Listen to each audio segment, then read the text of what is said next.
Labadiena, esu Dainora Mačiulienė, gydytoja onkologė chemoterapeutė. Žinome, kad onkologinė liga tapo lėtinė liga. Tai reiškia, kad gydymas tęsiamas ilgą laiką – mėnesį, metais. Taip pat greta gydymo ir mes susidurime su šalutiniais poveikiais.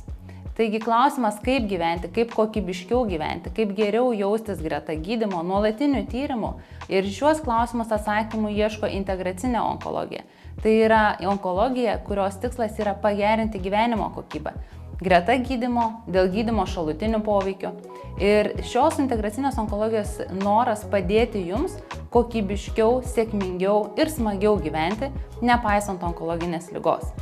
Taigi, pokalbiui apie gyvenseną, apie integracinę onkologiją, aš kviečiu jūs į susitikimą su manimi, onkologų chemoterapeutu, norinčiu jums papasakoti, supažindinti su integracinė onkologija ir priemonėmis, kurios jums gali padėti pasijausti geriau ir gyventi kokybišką gyvenimą greta onkologinės ligos. Taigi kviečiu susitikti.